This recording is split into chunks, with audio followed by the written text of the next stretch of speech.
Assalamualaikum warahmatullahi wabarakatuh. Salam sejahtera untuk kita semua. Perkenalkan, nama saya Zevanya Nada Prastiwi dengan NIM 22101040449. Di sini saya akan mendemonstrasikan praktikum kimia dasar 2 mengenai kesetimbangan kimia. Adapun tujuan dari praktikum ini adalah agar mahasiswa dapat mengetahui faktor-faktor yang dapat mempengaruhi laju reaksi. Adapun alat yang dibutuhkan adalah cangkang telur, 3 botol gelas plastik, stopwatch, dan sendok makan. Sedangkan bahan yang dibutuhkan adalah asam cuka, air dengan suhu ruang, air dingin, dan air panas. Untuk prosedur kerja yang pertama adalah pengaruh luas permukaan terhadap laju reaksi. Langkah yang pertama adalah mengambil 1 butir cangkang telur, kemudian memecah menjadi 2 bagian yang sekiranya sama. Lalu menggerus salah satu cangkang telur hingga menjadi serbuk dan 1 bagian yang lain menjadi serpihan-serpihan. Kemudian memasukkan masing-masing 4 sendok asam cuka ke dalam 2 botol gelas, kemudian menambahkan 100 ml air dan memberi tanda pada botol gelas dengan menuliskan angka 1 dan 2. Lalu kita memasukkan serbuk cangkang telur ke dalam botol gelas 1 dan serpihan cangkang telur ke dalam botol gelas 2 secara bersamaan selama 5 menit. Kemudian kita mengamati dan mencatat hasil yang diperoleh dari kedua botol gelas tersebut.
Untuk prosedur kerja yang kedua adalah pengaruh konsentrasi terhadap laju reaksi.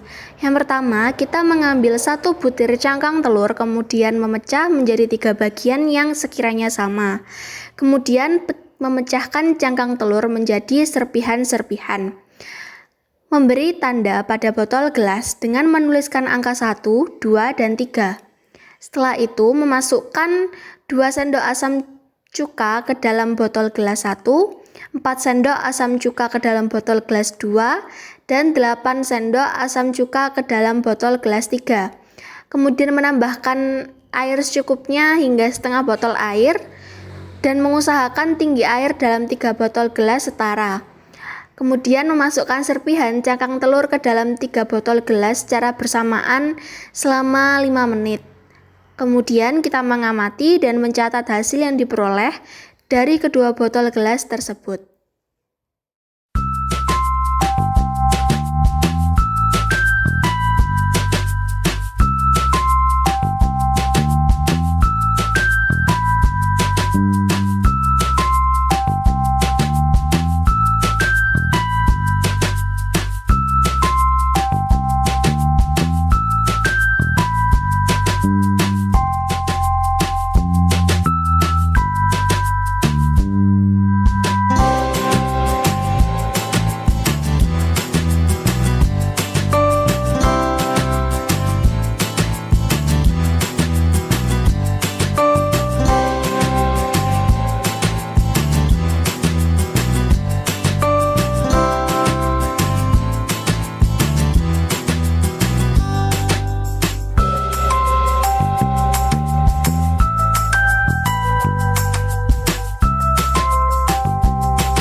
Untuk prosedur kerja yang ketiga adalah pengaruh suhu terhadap laju reaksi. Yang pertama, kita mengambil satu butir cangkang telur, kemudian memecahkan menjadi 3 bagian yang kira-kira sama. Kemudian memecahkan cangkang telur menjadi serpihan-serpihan. Kemudian memberikan tanda pada botol gelas dengan menuliskan angka 1, 2, dan 3. Memasukkan masing-masing 4 sendok asam cuka ke dalam 3 botol gelas dan menambahkan 100 ml air dingin ke dalam botol 1, 100 ml air dengan suhu ruang ke dalam botol gelas 2, dan 100 ml air panas ke dalam botol gelas 3. Kemudian masukkan serpihan cangkang telur ke dalam 3 botol gelas secara bersamaan selama 5 menit. Kemudian kita mengamati dan mencatat hasil yang diperoleh dari kedua gelas botol tersebut.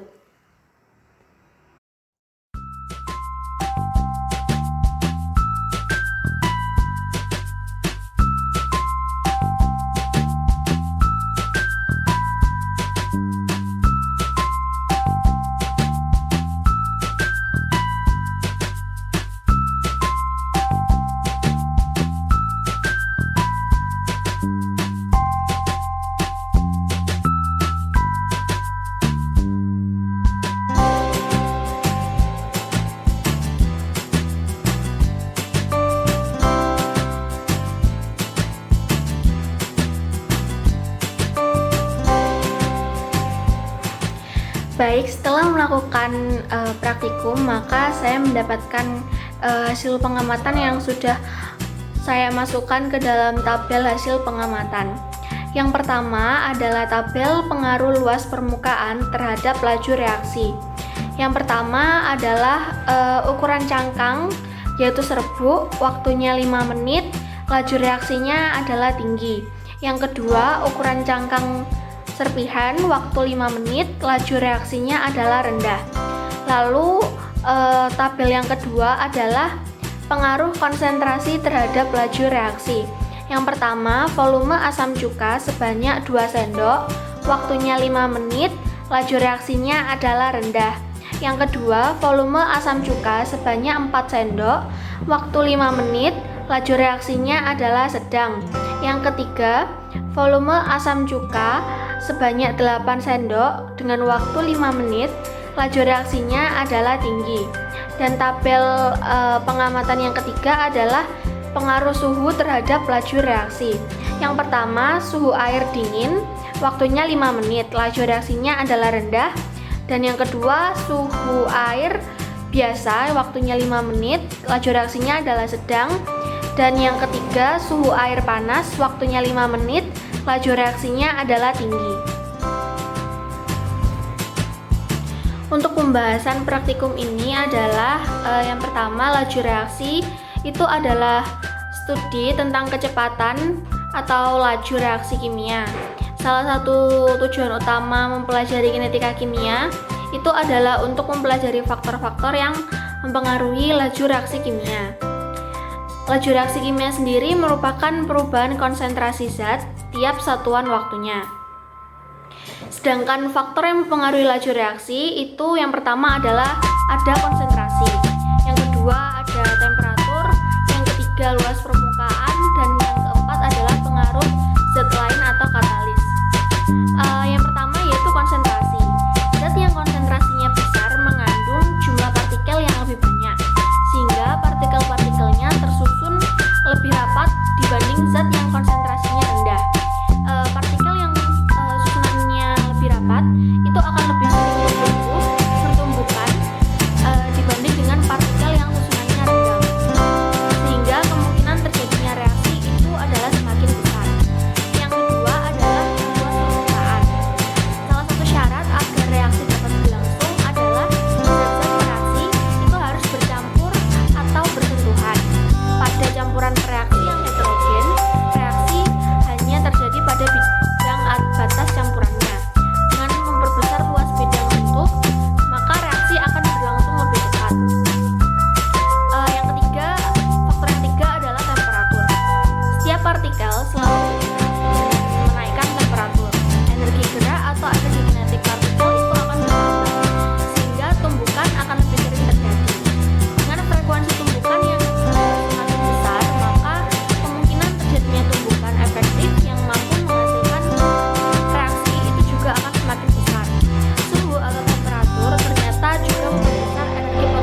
suatu zat.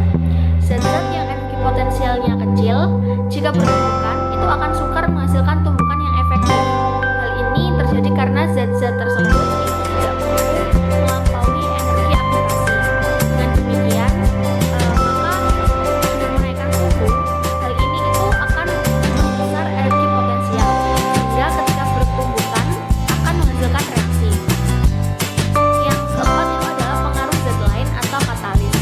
Pengaruh zat lain atau yang bisa kita sebut dengan katalis itu kecepatan beberapa reaksi kimia, termasuk hampir semua reaksi biokimia dipengaruhi oleh zat yang disebut dengan katalis. Secara keseluruhan, selama reaksi katalis itu tidak mengalami perubahan atau pengurangan dan menurunkan energi aktivasi atau EA untuk mempercepat reaksi. Jadi kesimpulan dari praktikum kesetimbangan kimia ini adalah ada beberapa faktor yang mempengaruhi laju reaksi, yaitu konsentrasi, temperatur, luas permukaan,